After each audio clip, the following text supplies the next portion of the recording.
It's Monday, April 14th, 12 days before Little D on the Monocacy, and I'm out doing a test paddle, a 6-mile course with the Bowfingers there, Deb and Bob, and I thought I'd take this opportunity to orient you a little bit to some of the features of the course. Today's level is 2.97. Beautiful conditions, and at a level like this we wouldn't be worried about rudders and skags and things like that. But I'm going to show you the ways to go as if it was a little bit lower, 2.5 or so, and we were concerned about those things. And starting right here with the launch, you see I've done an upstream ferry all the way over to river left, because this is where most of the water is going to be at those lower levels. This is probably where you're going to want to start. I'm facing upstream now, so for the benefit of the 12-mile racers, once you make buoy turn 1 and you attain back up to this point, you know you've got another half a mile to go upstream to buoy turn 2 before you come back. Your best route to get up there is just to the right of this log pile and just left of the center of the river, all the way up and around that corner, and from there it's very obvious, you'll see it. But up here it's pretty much center. There is a ledge, you can just barely see it off in the distance just before there's people fishing. And you'll see where I've cleared out a spot of rocks. You'll see the chute. It's about a 4-foot wide path that'll get you up over that ledge at the lower levels. Well, let's go ahead and let's make our turn and start downstream.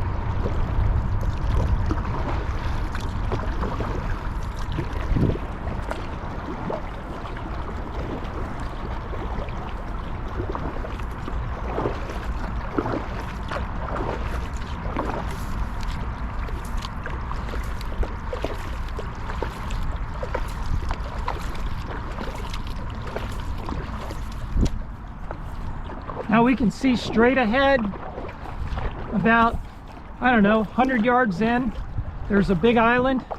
Most of the river is going to the right. There is a little bit going to the left. You might be tempted by that, but that is not passable at levels below 4 feet. And even then, it doesn't gain you anything over the right side. So I'd say stay to the right. It's probably your best bet. Not much in terms of rocks or anything to worry about here at these lower levels. It's suck water, but it's not, we don't have any big rocks or anything to catch here. I've removed all the big rocks from the starting area, so you do have some little things in gravel, of course.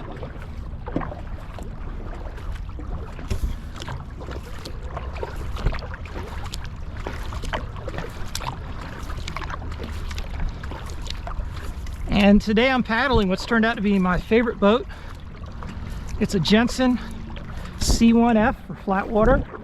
It's a 1984 vintage, and it was Gene Jensen's racing canoe back then, before he developed the J boats with the wings that we know today. Still a pretty quick boat, but just all around good canoe. This course really is a canoe course, you know, because it does tend to be low a lot. So that's not going to benefit surf skis with fixed understern rudders or sup paddlers with large skags hanging down. Again, at a level like we have now today, not a problem at all. All the low spots are going to be washed out. So again, we're just going to pretend that we're at a lower level, and I'll show you where to go. So we're going to the right of this island. We got a little snag here in front of us, but no problem getting past it.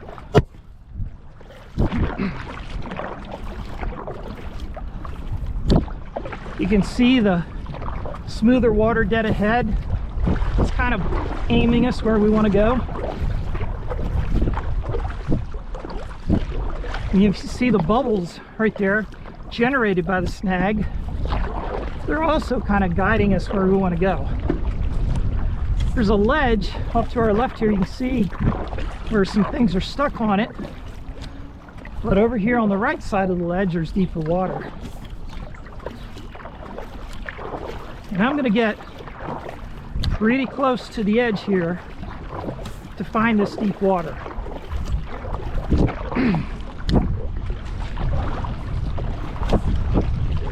As we pass by this sycamore here with a rotted open root ball,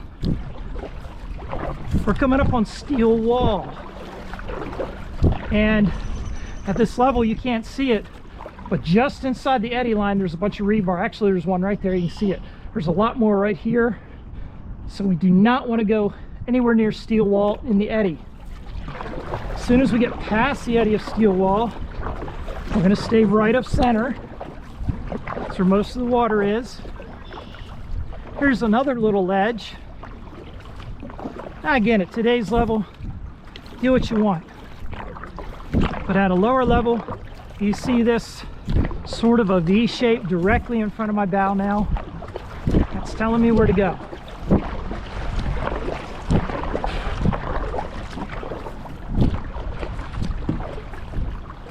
The Little D course rewards technical skill, the ability to read the river, to control the boat and put it exactly where you want to put it, especially in the 12-mile challenge where you're going to be going upstream as much as you are downstream.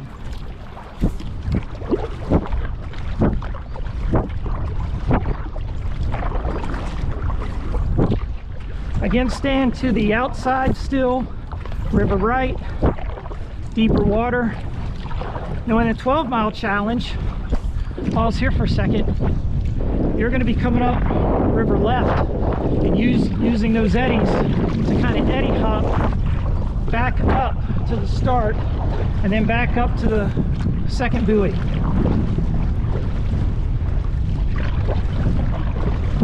Now right here is the other end of that island, and you can see the water coming in from the left side of that island. But it's creating a big eddy. So we're going to stay well outside of that eddy going down, but if you're coming back up, that's exactly where you want to be.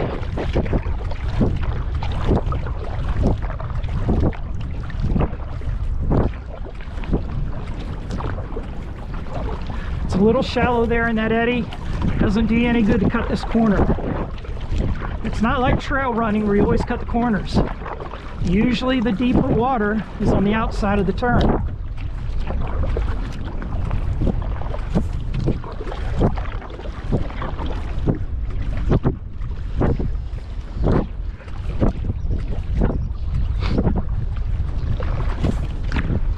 We got some pretty decent moving water here. I'm now at about 7.2 miles per hour.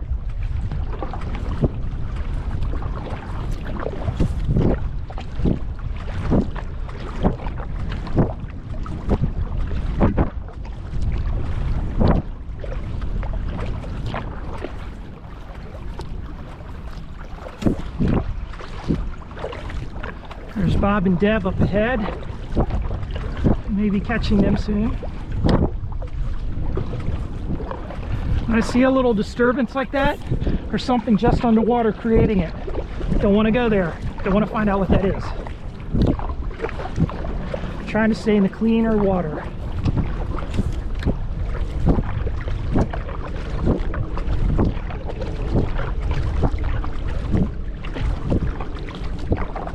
All through here, just right of center, is probably your best route. Again, that's going downstream. You're coming back upstream. You're probably going to stay in the eddies, river left, all the way back up to steel wall. And after steel wall, you just got to get in that current and fight your way back up to the starting line and above.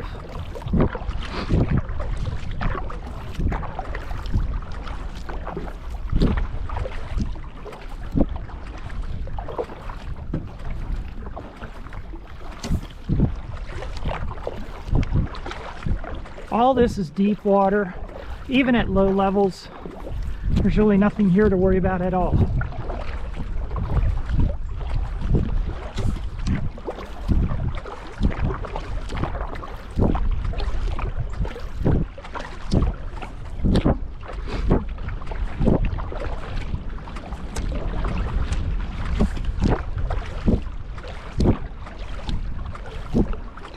All right, do you see up ahead that sycamore in a V shape?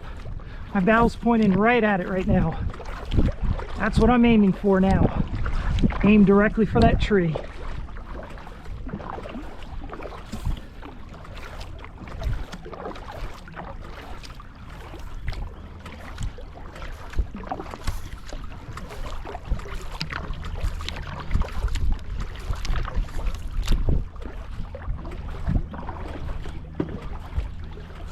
There's a shallow ledge. Bob and Deb are getting on it right now. But the best chance of not hitting bottom is in that middle, pretty much where they are.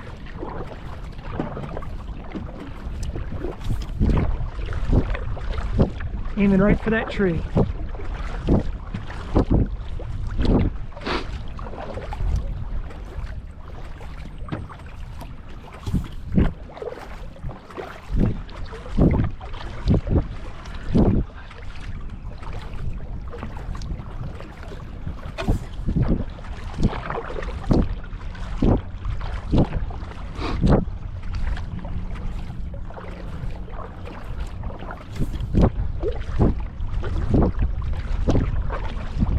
So you see the both fingers took a route right next to the root ball of that sycamore, and that's exactly the right place to go. See off to the right here, the water's kind of scumbling over the rocks. That's still a shallow spot even at 3 feet. So we don't want to go there. We want the clean water over here, right about in the center. And when we do when 12-mile paddlers make the buoy turn down here, they're going to come back the same way, right next to this root ball. Except they're going to immediately move over to river left and start eddy hopping.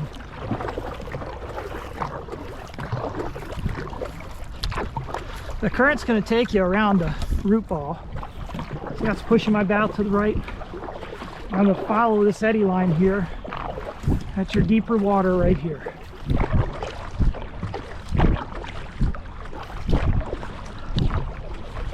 From here, we're getting a little more depth. We can stay pretty much in the center. It's probably your best.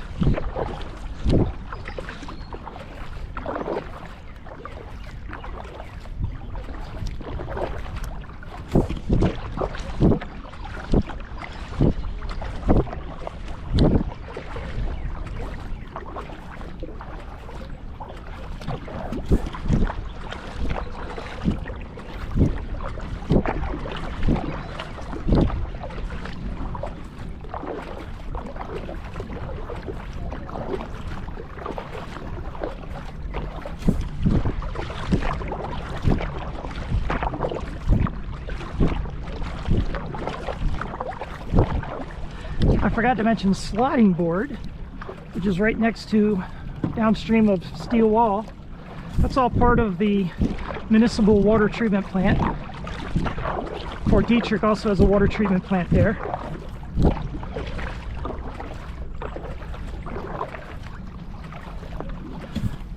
So we started at a boat ramp on Monocacy Boulevard at 1801 Monocacy Boulevard. Up ahead, we see Monocacy Boulevard again. Monocacy Boulevard is running straight at this point. It's the river that's turned west and then back east right now to recross under the Monocacy.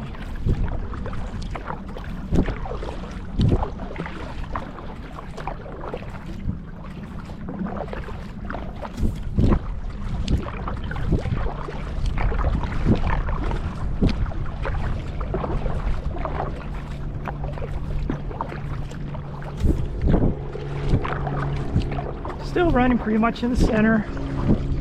Nothing technical here. You do see on the left where the water looks like it's at a low boil. That's a low spot. Water's dragging over the rocks. We don't want to go there.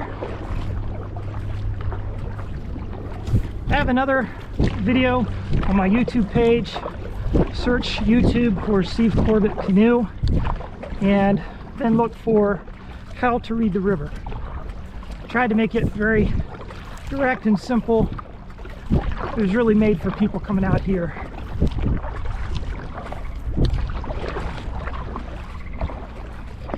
For those of you who are completely new to this, this is not whitewater.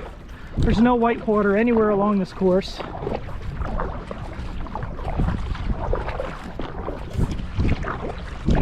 This is just considered moving flat water. All right, so on our right we see a big eddy formed by this deadfall in this island. Well, for the 12-mile paddlers, buoy turn number 2 is going to be in the eddy right there next to that bunch of deadfall that's kind of snagged up there. That hollow trunk tree is my marker for buoy turn number 2. You'll make that right hand turn, you'll be in the eddy out, and then upstream ferry to river left to continue upstream eddy hopping.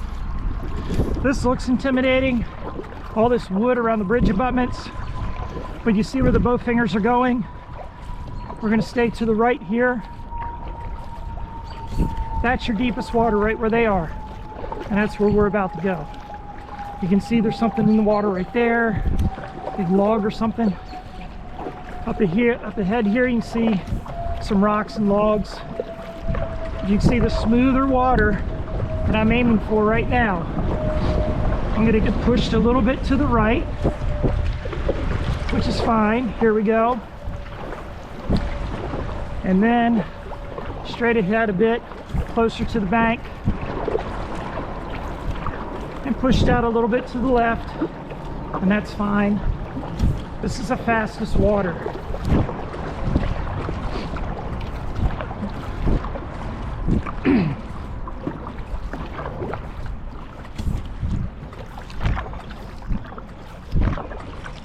We're going to take this turn wide because again we have an eddy on this right corner. We don't want to be there. We want to be over here, just like the bow fingers just did.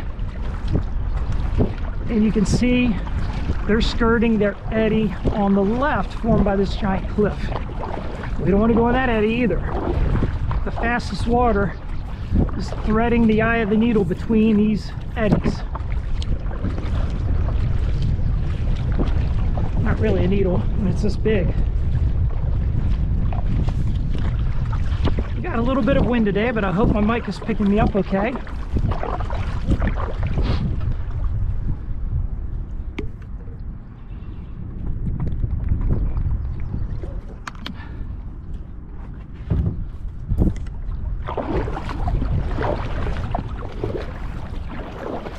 On our right here, I call this Cow Beach.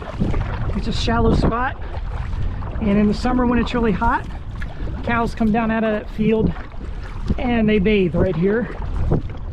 It's a Cow Beach. You won't see them this time of the year though.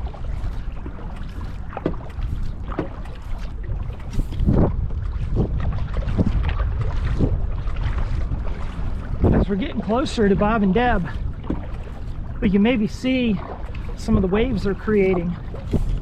If you're very clever, skillful, this is an area where you might be able to get a little bit of a ride. Get right up next to them or right behind them on one of those waves, and it does give you a little bit of a free ride.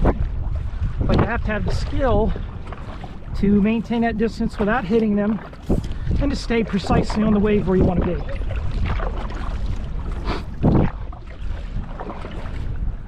There are a few opportunities for that on this course.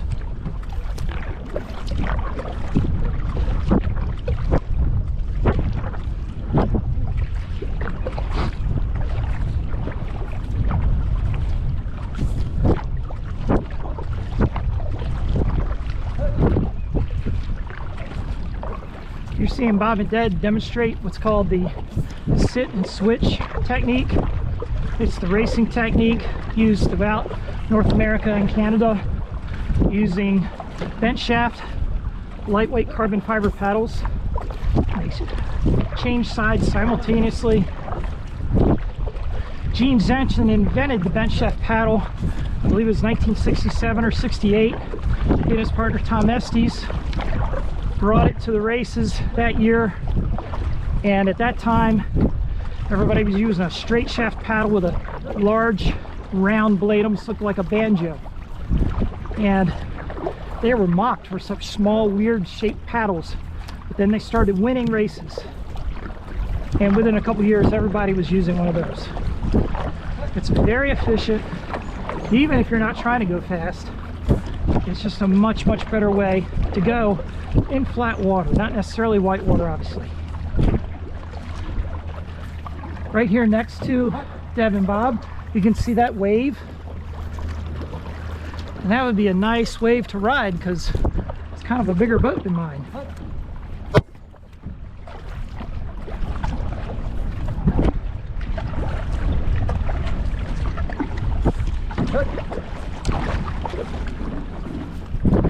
Here I'm positioning myself about 3 feet off from my bow to about the center of their canoe.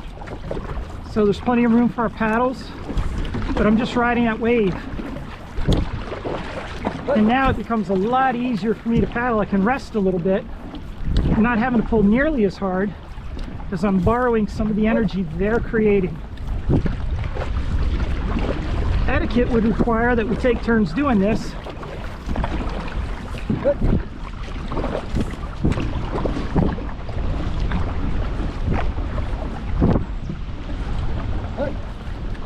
Right here we see beautiful Chandrea Falls. So we had a brand new paddler named Chandrea. Greeted her at the finish line, asked her how she did. She thought it was wonderful, and she was deeply impressed by the beautiful waterfall. I was trying to figure out what she meant, and then I realized she was referring to the outflow of the City of Frederick sewage treatment plant. But don't worry, that water's cleaner than what's already in the river. At least that's what they say. But for now and ever, that's going to be known as Chandrea Falls. That's a cool story. On our left, above the hill here, we have the outer reaches of the Frederick Municipal Golf Course. So we might see some golf carts zipping around on race day up here.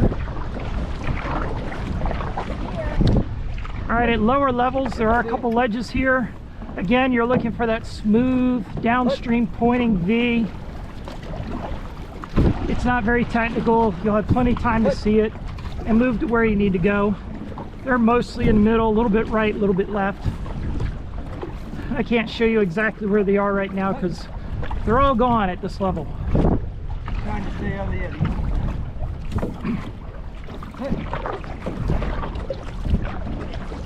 edge. Some deer up on the hill there.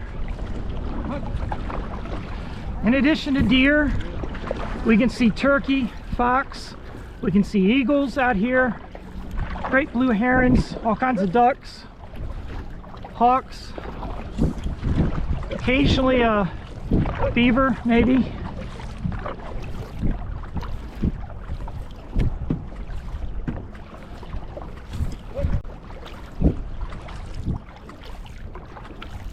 A couple summers ago we had a big tire cleanup right there. Removed approximately 75 tires from this site, historical dumping ground. Those tires were very, very old. That's now golf course property up there. Golf courses and dumping tires. Here's some more deer on the left bank.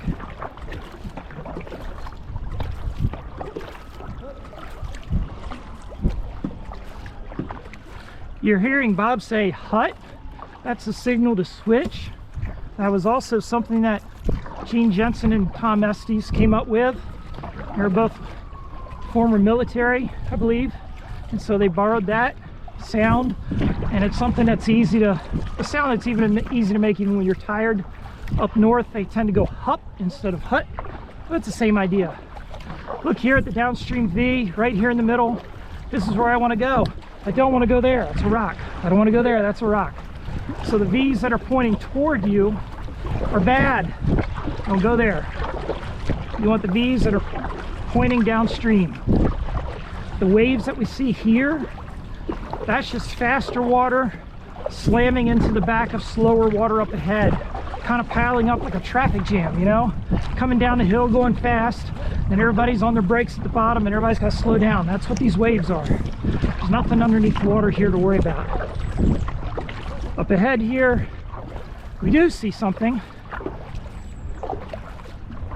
We see a little bit of whitewater even, not a rapid, just a little splash. Where we're going to look for that downstream V.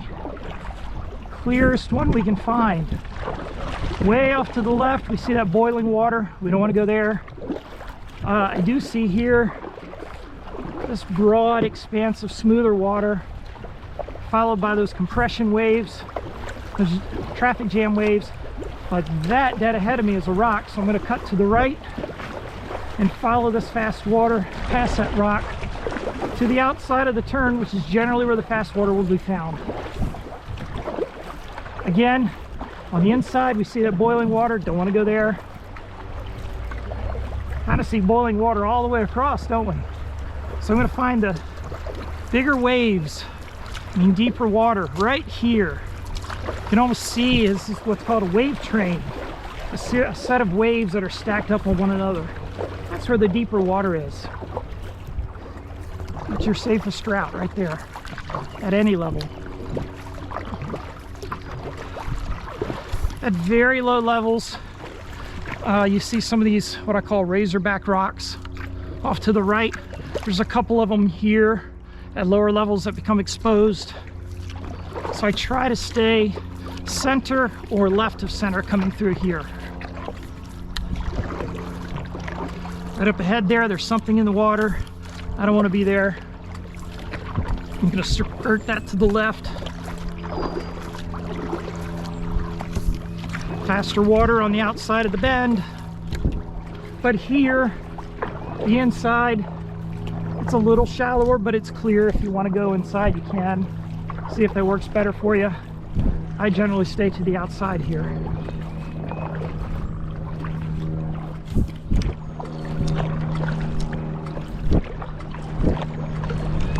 I'm seeing 7.1 now, so this is a good piece of fast water for me.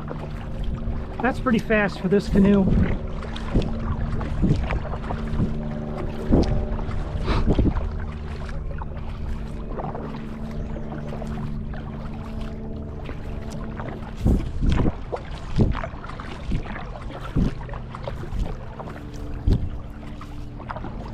On our right, that open field we're seeing is the very top end of the Frederick Municipal Airport. We'll have an opportunity to look at the tower here in a little bit. Oh, we can see an airplane right there. So in this area, you'll hear aircraft coming and going. You may see Trooper 3, which is always very cool. But some of the planes will look kind of low coming in here. They could be as low as 200-300 feet coming in for these runways. The tower is not always manned. So outside of staffing hours, pilots have to deconflict over the radio with each other to find their landing spot.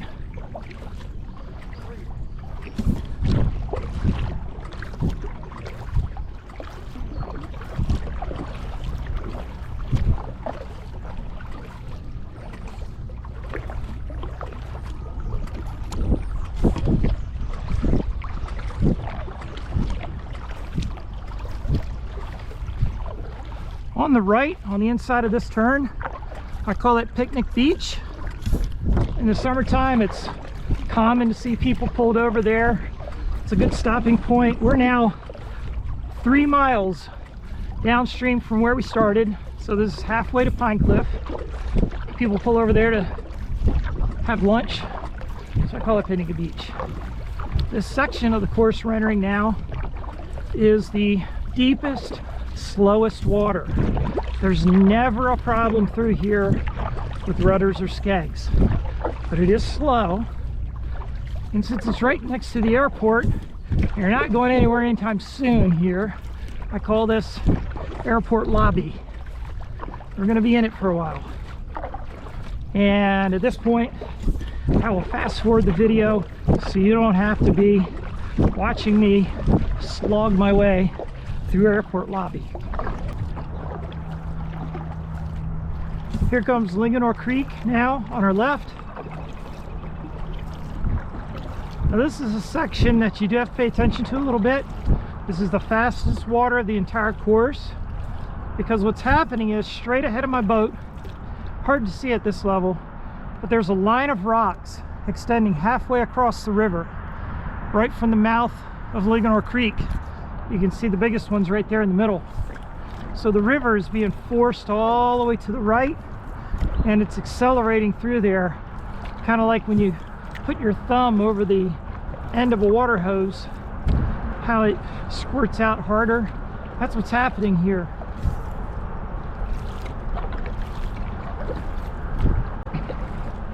So again, we're looking for that V of clean water.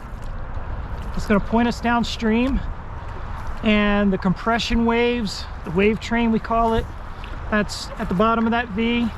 That's going to be the fastest water. So look straight ahead at my bow. You can see just barely right of center, there's our V, and there are the waves beyond the V telling us where to go. All the rocks we don't want to hit. That would be a bad hit. Now at a lower level, this rock that's right in front of me here, you can see it better. Right, we're heading for it now. On race day, the water's going to carry you to the right, just like it is right here. It's really a pile of rocks here, kind of like a shoal. So all the wave train you can see is carrying on here to the right. You can see the bubbles here in front of me. That's where you want to go. And just follow the bubbles under the I-70 bridge.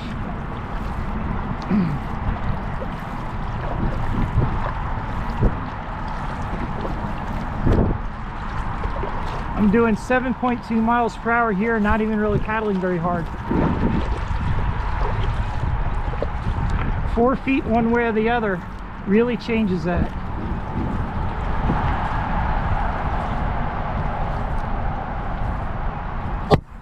Oops. Things are going to slow down here again for a moment. Everything kind of settles down now. Ligonor Creek's influence is about over.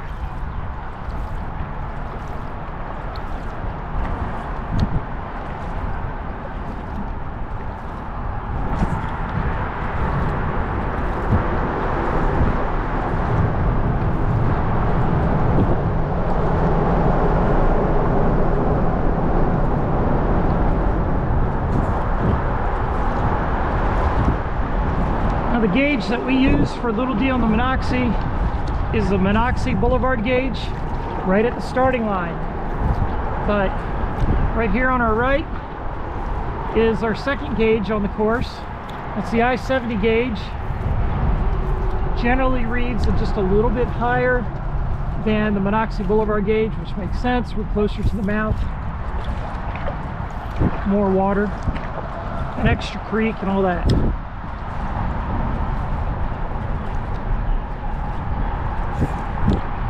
Nothing to really worry about here. This is all wide, deep water.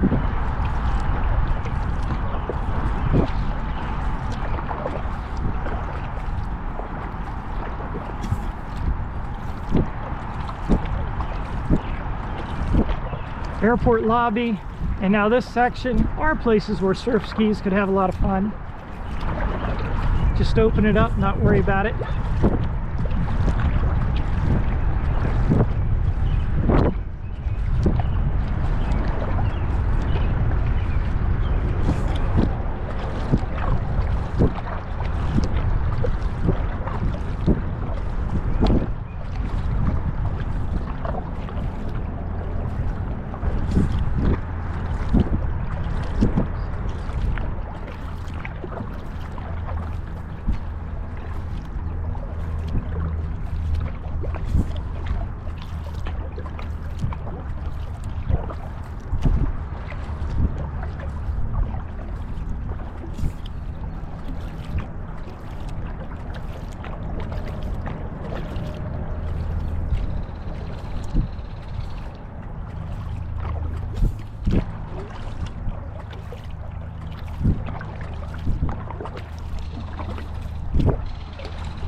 Now as we round this corner, we see 2 of our 3 jug bridges.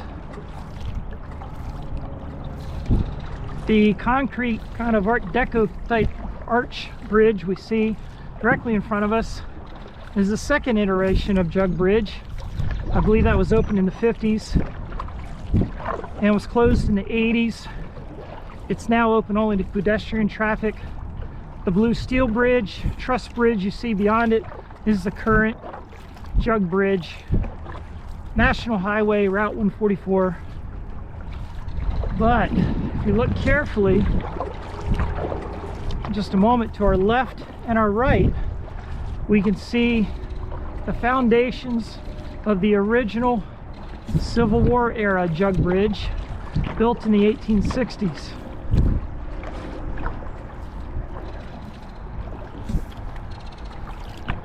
As the trees are greening up, it's a little harder to see. You got to kind of know where to look for it. So there's that one on the left. You can see kind of the galleries, the way it was constructed.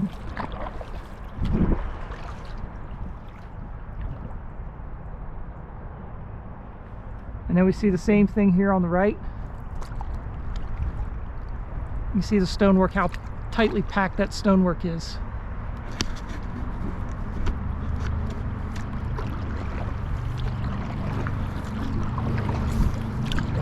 A little bit shallow right here around the bridges.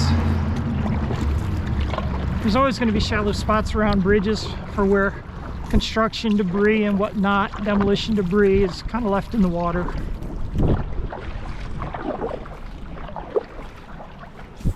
A little bit of a compression of the river there between those supports, so getting a little speed up here again. And as we clear Jug Bridge, you see that kind of tan looking brush dead ahead. That marks the very top end of Pinecliff Park. We might be able to see one of the softball field lights here momentarily. To the left, you can't see it from here, but there's a little gut and shallows out just a few inches. Very easy takeout, and you can access the walking trail along the park from there.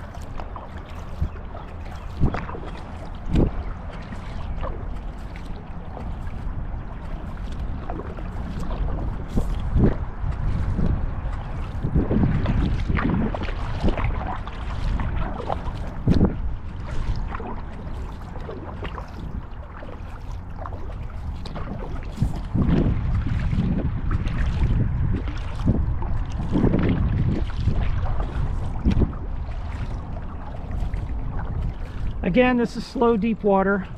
Nothing at all here to worry about.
And as we round this corner, the river's going to get shallow. You're going to see a rocky gravel slope here, not quite a ledge, but just a long decline, shallow decline. You see a lot of turbulence in the water, places you don't want to go. Here again, we're going to try to stay right of center. Most of the course is going to be run to the right, run to the center, run just to the right of center. You get the idea. All right, so we look carefully here. There's no real clear V's. And I'm looking for the smoothest water I can find. And the biggest waves look to be right there in the middle. See right there? I don't want to go there. There's a rock there.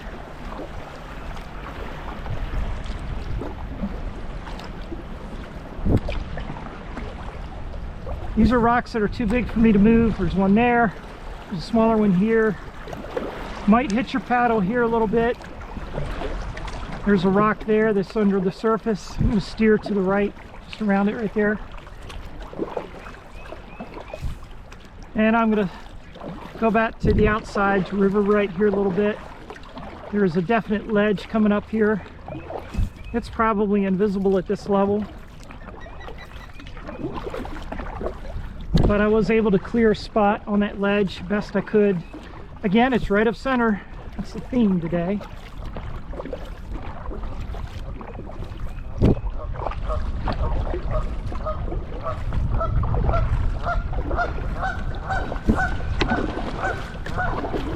Hit a rock with my paddle.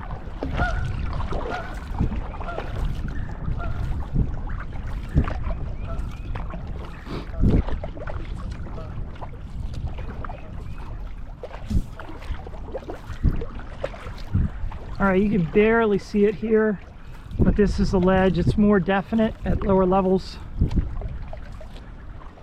You can see some very faint hints of some downstream facing V's. You see a little wrinkle right here. That's the ledge. That's all we're seeing of it today. We can definitely see the ball fields now of Pine Cliff Park.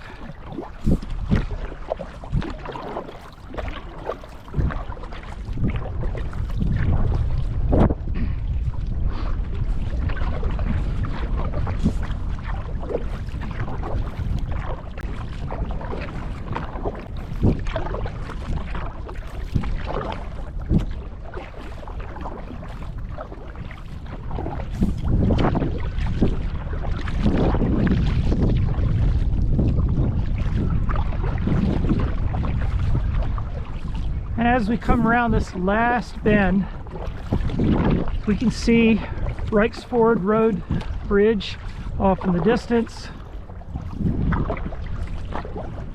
And here in just a moment, we'll be able to see the finish line buoy. Here's a little ledge right here.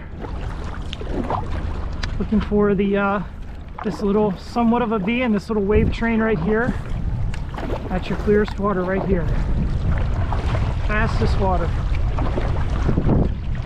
Riding the wave train.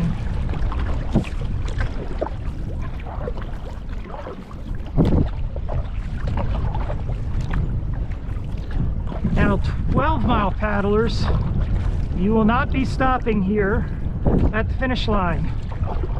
You will be continuing 7/10 of a mile below the finish line, which is right at the ramp here up ahead, and 7/10 of a mile below the ramp on river left, there will be your third and final buoy turn. All turns are right turns, right shoulder turns for the sup folks. Go down, make that last turn, and you're going to come right back up. When you go down to Reichs Ford Bridge, your safest route is again to the right, river right.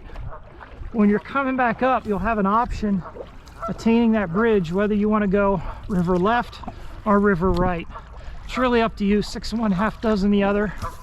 But if you can do river left, then it puts you in the little eddies all along the edge, closest to the side of the river that has a finish line. We do need you to cross the finish line between the buoy and the ramp. Everyone, please remember your boat number, and if your boat number washes off, call it out to the timers as you cross the line so we can record accurate times. There'll be some young people here who can help you carry your boat if you want. They've been instructed not to touch it unless you give them permission. But if you don't feel like carrying your boat after racing, then we have somebody there to carry it for you. I'm told we're going to have Watson's fried chicken this year. Moku Barbecue couldn't make it. They had a conflict again this year, so we've got Watson's fried chicken coming with all the fixings.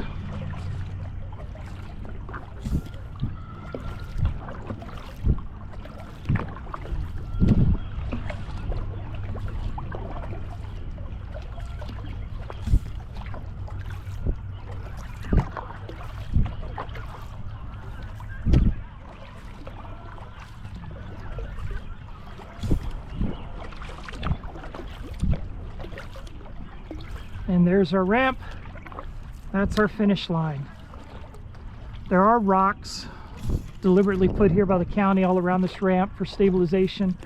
I try to keep them clear of the actual apron of the ramp itself, but people move them around and they shift a little bit.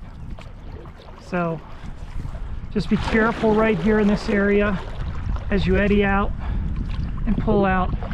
Make sure your back end of your boat doesn't hit one of these rocks on either side of this ramp. But again, there's people here who can help you get out. Hope you enjoyed the video. Hope to see you on the 26th, and good luck.